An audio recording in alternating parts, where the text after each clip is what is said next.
Hey horror fans, once again, it's the Horror Miser Monty G. Yes, this week is Shark Weekend. Kind of a little late in the game here, but I decided to go on ahead and post this review up for Shark Weekend. I decided to watch the movie Open Water Cage Dive yesterday, and here's my review of it.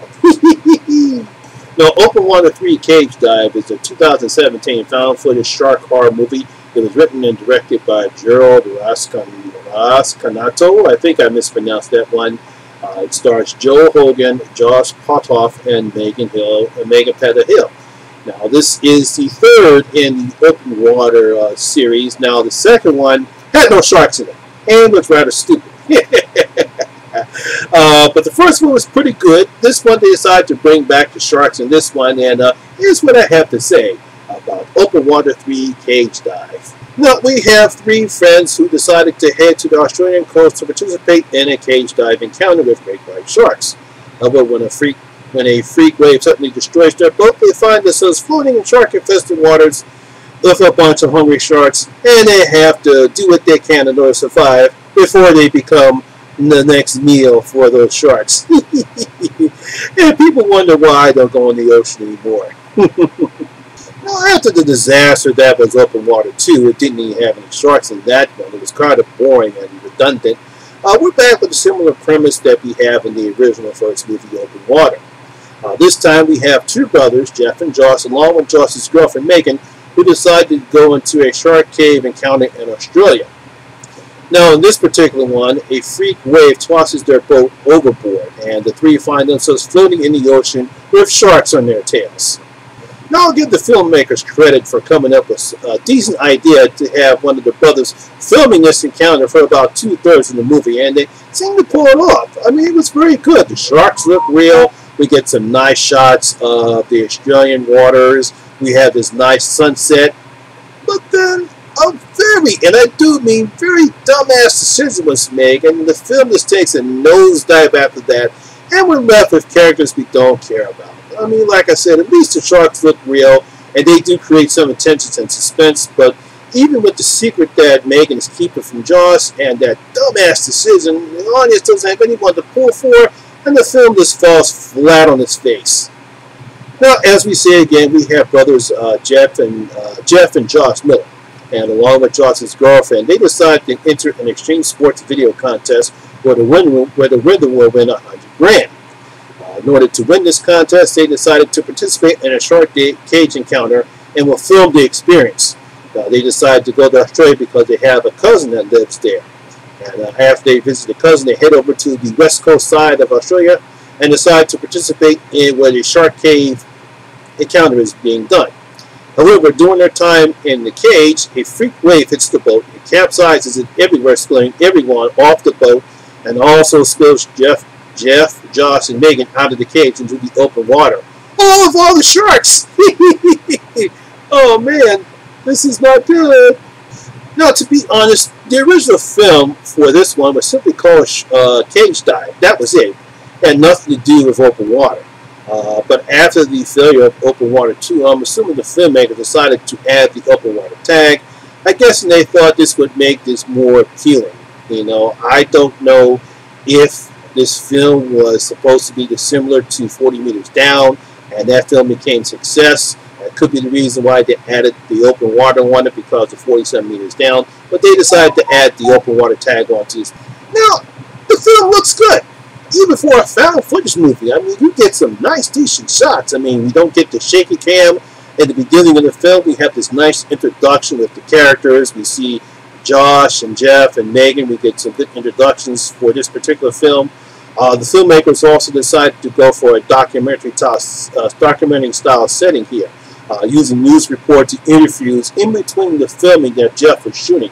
It's a unique style of storytelling, especially in the found footage genre, but it does gets a nice setup for everything that we have here. We also get breaks when Jeff is shooting, unlike other found footage where the camera is always filming, and it just becomes unbelievable that someone would hold the camera and shoot and shoot and shoot and not take any breaks. Now, we also have to get credit on how real the sharks look. Now, unlike the first movie, these are CGI sharks. First one, they actually use real sharks, but in this one, they're all CGI. They look well enough to give the film tension and suspense, and the audience looking for this type of film, yes. When they're all out in the open water, there's a couple of scenes where all of a sudden you don't see anything. You see a survivor trying to swim fast, and next thing you know, bam, bam, that's it. Now, however, due to budget constraints, we get very few gore effects in this one. There's a nice gore effect probably within after the boat capsizes. I won't say when. But other than that, we really don't see any good gore effects at all in this picture. Now, as far as the characters go, that's kind of my main issue with the movie. Now, as I stated before, at first, everything seems okay as far as character growth is concerned. Now, there's nothing spectacular what you expect from this type of film. We see that Josh is the jock guy. He's the one. He's got the muscle. He looks good and like that. He does have a medical condition, but that's not preventing him right there. And Jeff is kind of like the normal one, and Megan is Megan. But we also do learn that she's keeping a secret from Josh. I won't reveal that one. You'll have to see the movie. Even when the three are floating in the water, they stick with the same character traits, which is not a bad thing. It's not a bad thing when you think Joe would have made one of the characters interesting enough for the audience to care about.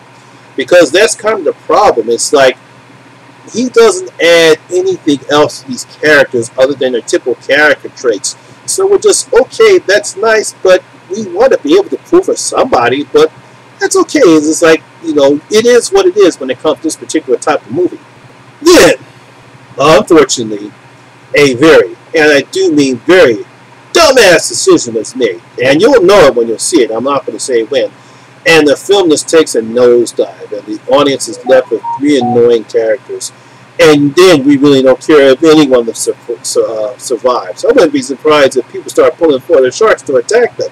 Because that dumbass decision, and it's just like they just bigger and argue and bigger to argue.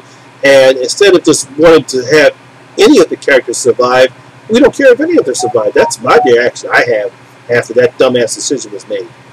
No, I don't blame the actors. I think all the actors did what they could based upon what the script was given to them. They could only do what the script was given to them, and it's a poorly written one.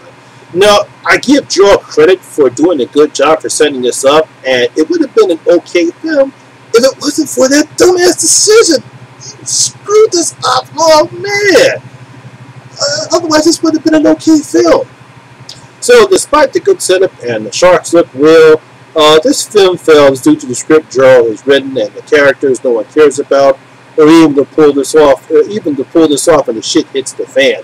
I mean, I was very interested in this film. It looked pretty okay, but then that dumbass decision was made. Yeah, I keep talking about it because it just took me right out of the film. It's like, oh, come on, guys, you could have really had a pretty good, average, good shark film here, but then it just took the whole breath out. It's like, oh, I can't deal with this. So, the Horror Miser is going to open up his vote, and I'm going to give Open Water 3 Cage Dive 1.5 out of my 5 gold coins. It's going to give it 1.5 out of my 5 gold coins. Yes, that's how much that dumbass decision took me out of this film. I'm sorry. It just did. So, my horror fans, have you seen Open Water 3 Cage Dive? What did you think about it? Did you agree with me with that dumbass decision if you saw it? Or did you just ignore it and just say, it is what it is, it's nothing more and nothing less? Leave your comments down in the comment section below and tell me what you thought about Open Water 3 Cage Dive. So that's my video for today, guys. And if you did enjoy it, please give it a thumbs up. And once again, this is your first time here, please hit that subscribe button and ring that notification bell. That way you can come and enjoy the horror experience with me, the Horror Miser Monty G. And as always, all my social media links will be down in the description box below as well. Once again, my name is Lamont Smith, better known as the Horror Miser Monty G. And let's remember, your rules, in it, take us home, we're out. We have such sights to show you.